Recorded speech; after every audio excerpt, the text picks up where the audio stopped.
and let us start with them. So the first topic that I would be discussing with you is the concept of biliary injury and biliary strictures. Biliary injury and biliary strictures are very important for the upcoming exams.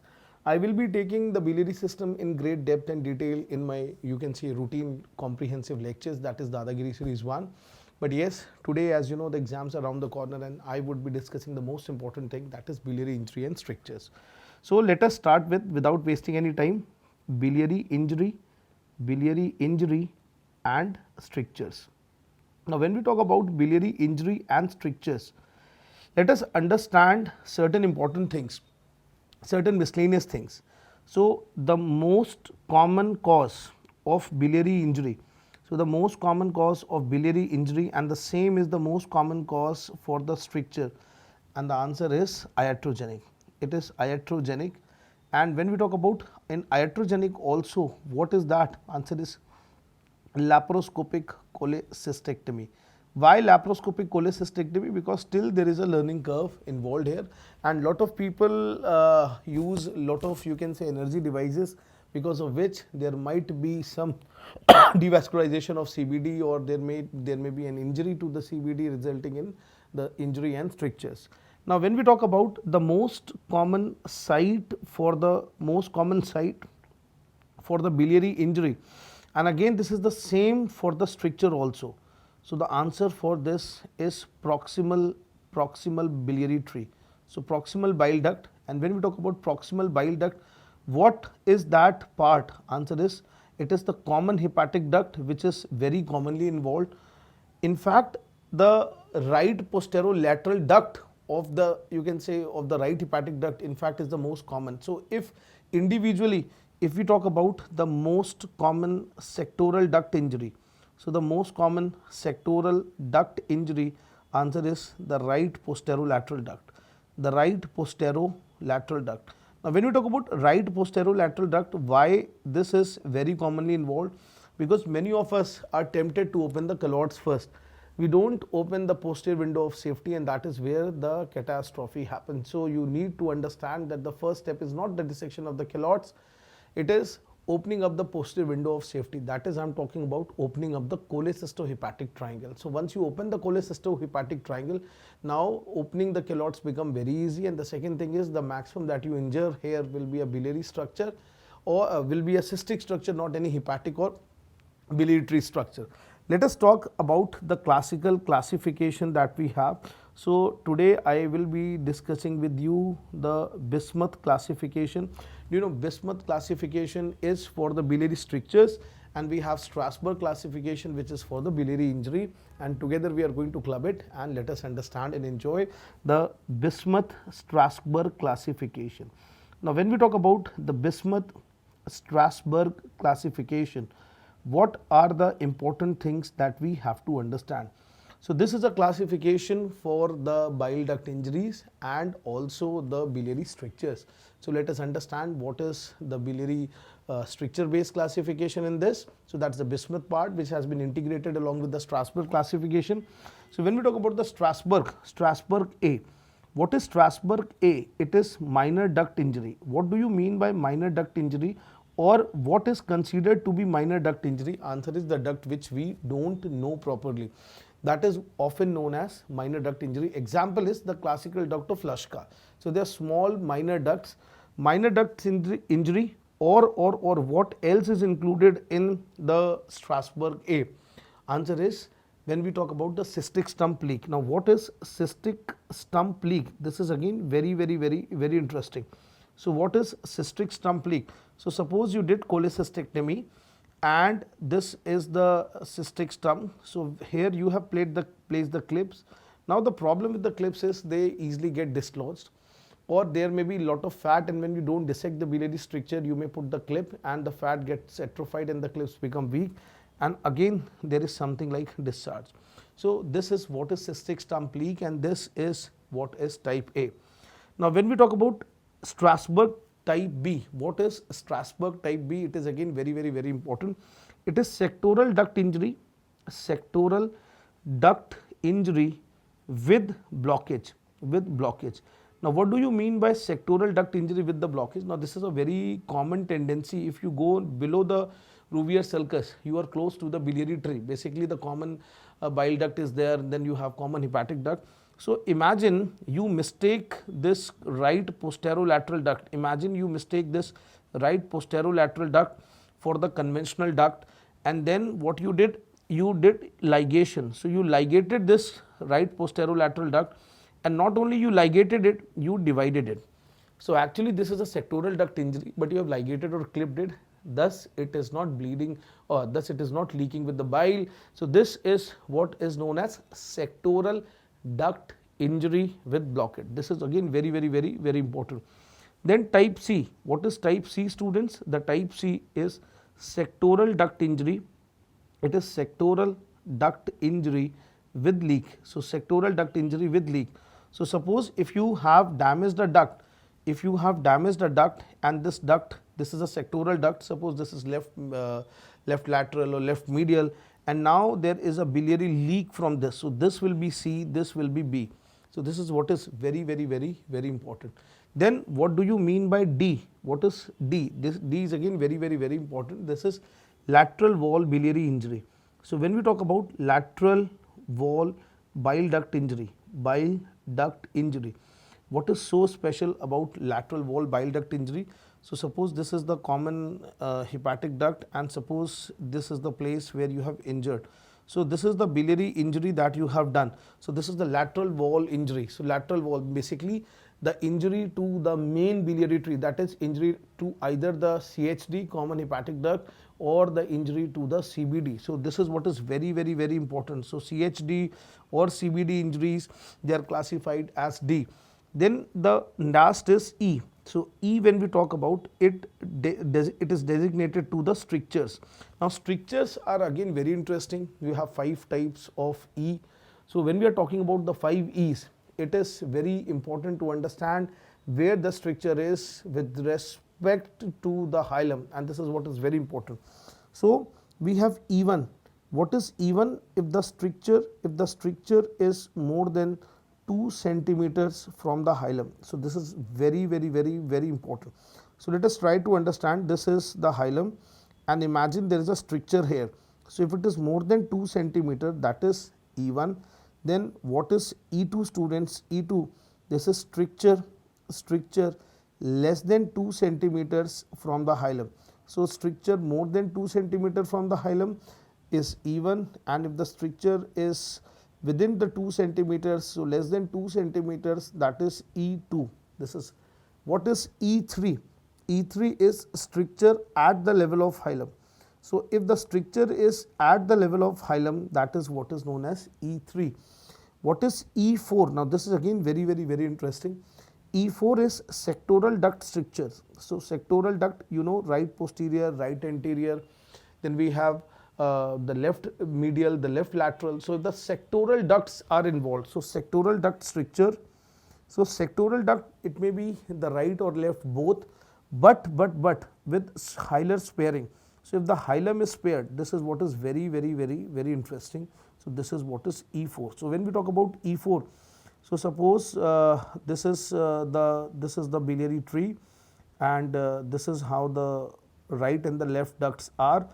So, if there is a stricture involving the right duct, or maybe the stricture involving the left duct, but the hilum is free. So, this is what is known as E4. Now, what is E5, students? When we talk about E5, it is very important. It is sectoral duct stricture. So, sectoral duct stricture, that is the right and the left, right and the left involving the hilum. So, this is what is very important, that if the hilum is also involved, so this is a stricture where the hilum is also involved, and this is what is known as the type 5, E5. So, remember, if you want to just remember it, can you see the alphabet V, or can you see the typical Roman pattern of, you can say, 5? So, the 5 is that typical V type of stricture. This is what is very important. So, E1, E2, E3, E4, E5 is there in front of you. Now when we are talking about evaluation, now this is important. How do you evaluate the biliary injury? So when we talk about the biliary injury, let us discuss something about that. Biliary injury. The first line investigation for suspected biliary injury. So what is the answer for this? If you have a patient with suspected biliary injury, then MRCP. This is what is very, very, very, very important. The next is, what is the best investigation? What is the best investigation for biliary injury? Answer is ERCP. Now why it is ERCP? Because not only under the fluoroscopic guidance you are able to see. So not only it is diagnostic, but also it is temporary therapeutic. So it is therapeutic even though this is temporary, but yes, that is also a float of relief. So we do the stenting in this case. So stenting can be done, and that is why ERCP is very important. But we don't go straight forward for ERCP. So if you have a patient who is suspected with the biliary injury, the first thing that you do is you go for the classical MRCP. You have a slightest of suspicion, you can go for ERCP.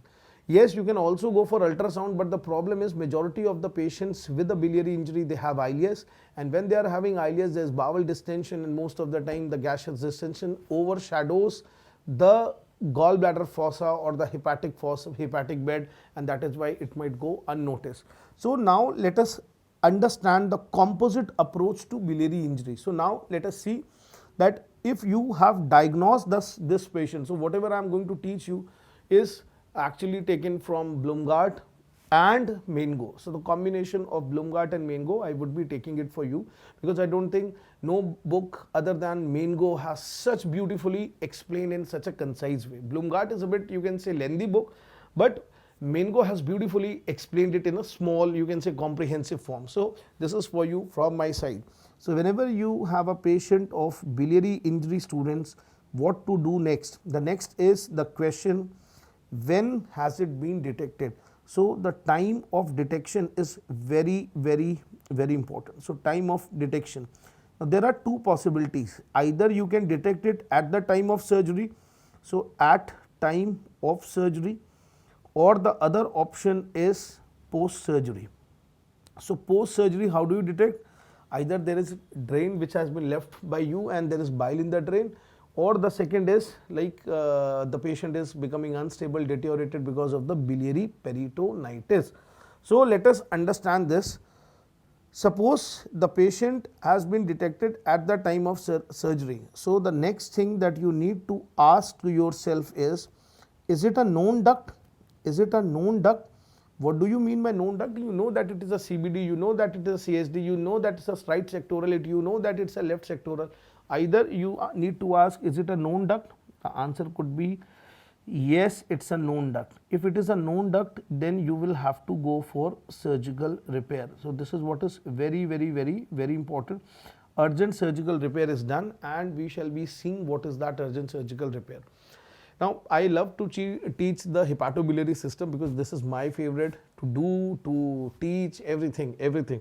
So in your routine lectures of Dadagiri series 1, so there will be a comprehensive, there will be a detailed discussion so on this. But right now let us study for the exam purpose, and let us summarize and detect the problem, the scenario, and let us have a solution to that. So if the duct is not known, then what to do? Then you will have to go for IOC. What is IOC? Students, it's very important. You put a feeding catheter in the you can say cystic stump, and via this cystic stump you can go into the biliary tree or you can push the contrast via the damaged duct, and this is what is very simple. So IOC stands for intra-op cholangiogram. So you'll go for intra-op cholangiogram, and on intra-op cholangiogram, what are the things that you will ask to yourself? Then you will ask yourself the duct diameter. This is what is very, very, very, very important. If the duct diameter is less than 3 mm, or if the duct diameter is more than 4 mm. So if it is more than 4 mm, that means it's a major duct, and therefore you need to go for urgent repair, urgent surgical repair. Now, if the duct diameter is small, if the duct diameter is small, the duct can be ligated. The duct can be ligated. Another thing that you can ask on intra-op cholangiogram. This is one. The second is the drainage pattern. So the drainage pattern is again very important. So if the drainage pattern of the duct, suppose you are going for intra-op cholangiogram, and this is the damaged duct, and the moment you push the contrast is going into a major segment. So if the drainage pattern is significant, then that means you have an important duct which you have injured and you will have to repair. So drainage pattern, if it is small, then you can simply go for the ligation, so the duct is ligated.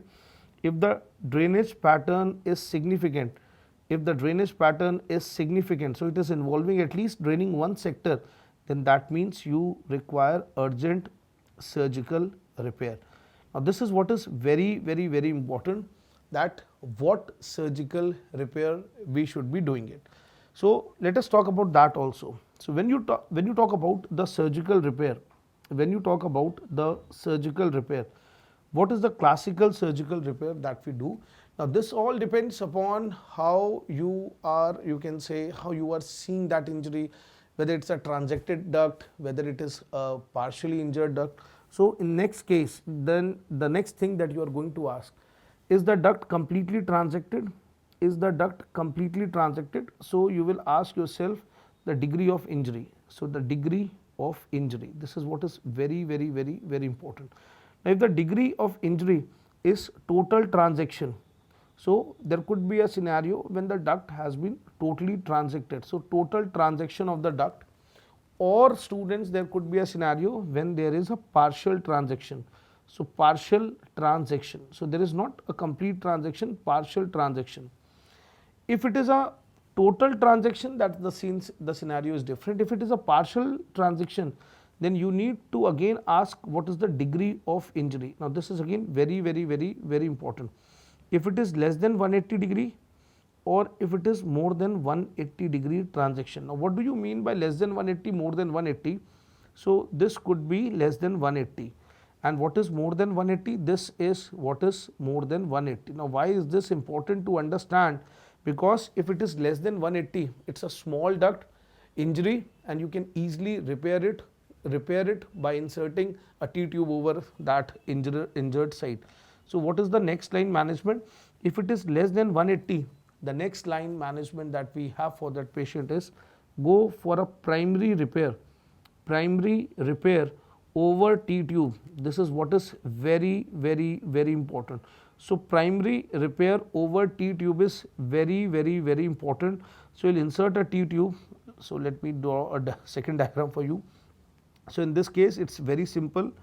Try to understand. So you have inserted a T-tube, and why you have inserted the T-tube? To counter the edema related to this and go for a primary repair. So this is what is known as a primary repair over the T-tube. Now when we talk about if the duct injury is more than 180 degree, then the problem is like, try to understand, if I fit a T-tube also, the gap is too much and there will be leak. So I will do a primary closure. So in that case, what are you going to go for? You are going to go for primary repair. So primary closure. Now you will see, sir, if you are going to repair this like the, okay, so you have done a primary repair for this patient. So how are you going to manage this? So let us understand. So primary repair, you have put the sutures.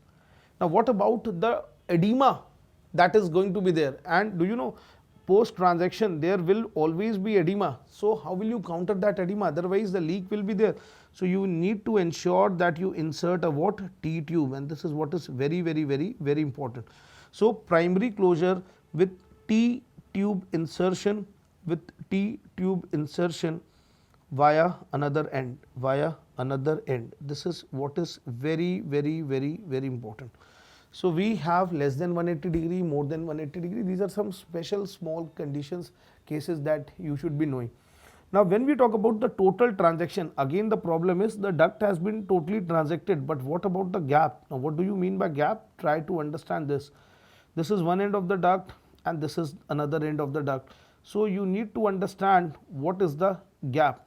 if the gap is less than 1 centimeter, if the gap is more than 1 centimeter.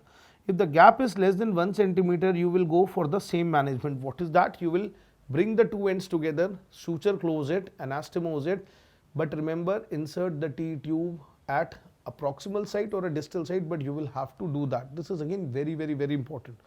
Now, if the injured, you can say if the injury or in the injured segment are having a significant gap, that is more than 1 centimeter, you cannot pull them and do a tension anastomosis. The anastomosis has to be tension free.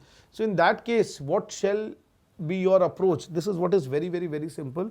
You are going to plan for the closure of the distal, the closure of distal stump. So you will have to go for closure of distal stump, and along with that, Roux and Y hepatico-jejunostomy. This is what is very, very, very, very important. Roux and Y hepatico-jejunostomy. Let us try to understand what we shall be doing here. So imagine that this is the liver, this is the, you can say, the biliary system, this is the segment that we are having, and now this is how the bowel is. So you know that this is the distal segment, this is the distal segment, and the gap between them is too much. So in that case, what you are going to go? You are going to go for closure of this end. Now you know 10 centimeter distal to ligament of Treats, you will divide this. The another end you will bring it proximally, and it's very easy surgery, it's not a very tough surgery. And now you are going to go for this closure. So what is this closure all about? This is hepatico-jejunostomy. So it is the hepatic duct with the jejunum. And then what are you going to do? You are going to anastomose this end with the, you can say, with the remnant end. So let us do the anastomosis. So let us bring it down and do the jejunostomy. So there are two anastomoses which have been done, hepatico-jejunostomy and jejunostomy. So this limb becomes what limb? This limbs become Roux limb, and this limb, that is a Y-shaped limb, this is biliopancreatic limb. So Y limb or a biliopancreatic limb, this is what is very, very, very, very important. So biliopancreatic limb, and we have the Roux limb.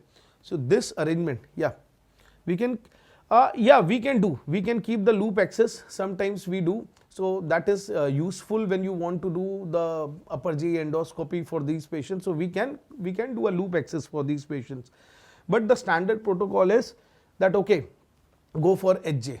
Go for HJ if you think you are in trouble. This is the best thing that you can do. Let me tell you, Arpit, you must have noticed since you have passed the MS, the bile is not chaotic at the time of injury, but post injury or a delayed response of the bile is always very difficult to handle. If you don't get a way to drain that bile, either inside the body via, you can say, doing HJ or via drain, the chaos will always be there. And if the patient becomes sick, the rule is most of the time the catastrophes happen. So you need to find a proper way for the bile. Bile will always find its way out of the body. So, but once the patient gets deteriorated, these patients might succumb to that injury, and this is again a very, very, very pathetic scenario. So what is the basic thing you need to understand? If you identify the duct, if it is a known duct, then you can do the surgery, you can repair it. If you don't know the duct, intraoperative cholangiogram is very, very, very, very important. Now if the injury is detected post surgery, this is again very, very, very, very important.